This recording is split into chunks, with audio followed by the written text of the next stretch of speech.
have to ask yourself, do you risk your superstars to try and lock down a better playoff spot? Or do you play it safe, rest them, and just accept a much tougher road ahead? Okay, so let's set the scene. The Eagles, they're already in the playoffs, so that's good. But where they start in the playoffs, well, that was totally up in the air. This one last game could mean the difference between a smooth ride back to the Super Bowl or a path filled with some serious roadblocks. So check this out. The best-case scenario was absolutely massive. They could lock up the number 2 seed, which means 2 guaranteed home playoff games. The worst? They dropped down to the number 3 seed. Now here's the kicker. The coach had already decided that no matter what, the Stars were going to rest. So the real gamble was whether that guaranteed rest was worth giving up a golden opportunity for home field advantage. Now, to get that amazing number 2 seed, it wasn't 100% in their control, but it was close. It was basically a 2-step process. First, the Eagles had to beat the Washington Commanders, a team with only 5 wins all season. Easy enough, right? And second, they need the Detroit Lions to win their game against the Chicago Bears. So, with the stakes crystal clear, all eyes turned to the Eagles head coach, Nick Sirianni. Let's take a look at the choice he made that set this whole crazy chain of events in motion.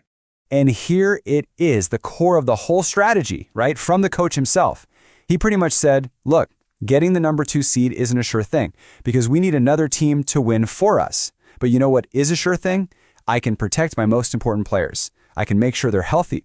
So he chose the certainty of rest over the possibility of a higher seed. And I want to be clear, this wasn't just resting a few guys here and there. No. We are talking about the entire engine of their offense. Their star quarterback, Jalen Hurts, running back Saquon Barkley, top-tier pass catchers A.J. Brown and Dallas Goedert, all of them were on the sidelines.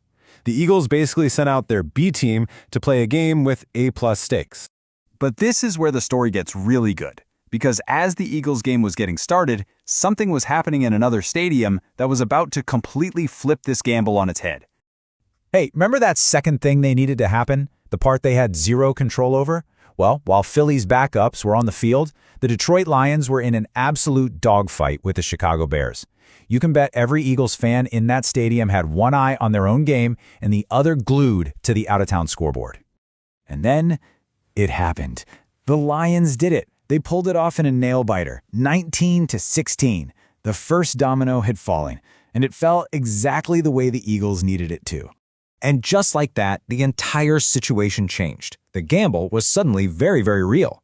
With the Lions winning, the door to that number 2 seed was kicked wide open. All the Eagles had to do was win their game against a struggling team with their backups. So with destiny literally right there for the taking, the question was, could the backup plan actually work? Well, spoiler alert, the answer was a big fat no. I mean, just look at who was leading these teams. The Eagles had their backup, Tanner McKee. Okay, but Washington? They were starting their 39-year-old third-string quarterback, Josh Johnson. On paper, even Philly's backup should have been able to win this one. At first, things looked okay. The Eagles took a 7-0 lead. But then the Commanders fought back and actually took the lead at halftime. Then Philly seemed to wake up, rallying in the third to go up 17-10, and you're thinking, okay, they're going to pull this off. But then came the fourth quarter, and it was a complete and total collapse. Washington scored 14 points in a row to take the lead for good. You know, the whole game, this whole gamble, really came down to one single play. With everything on the line, a backup defender for the Eagles gets called for a devastating pass interference penalty. That one mistake put Washington right on the goal line, and a few moments later, they scored the game-winning touchdown. So the game was over, the gamble had absolutely failed, and now it was time for the Eagles to face the music. The final score, 24-17. The Commanders, led by their third-string quarterback, had beaten the Eagles' backups. The risk had officially and spectacularly backfired. And here is the bottom line. Before this game, the Eagles had a very real shot at that number 2 seed. After the loss, they were stuck at number 3. That decision to rest their guys directly cost them their playoff position. So what does that actually mean? Well, instead of an easier path, they now have to open the playoffs against a really tough San Francisco team. And maybe more important, their road back to the Super Bowl will now probably involve winning not just 1, but 2 brutal games on the road. Which, brings us right back to the big question. Sure, the Eagles got what they wanted. Their starters are rested and healthy for the playoffs. But they paid a very steep price for it. They lost home field advantage and now have a much, much harder journey ahead. So I'll leave you with this to chew on. In a game of inches and so much uncertainty, was the risk really worth the reward?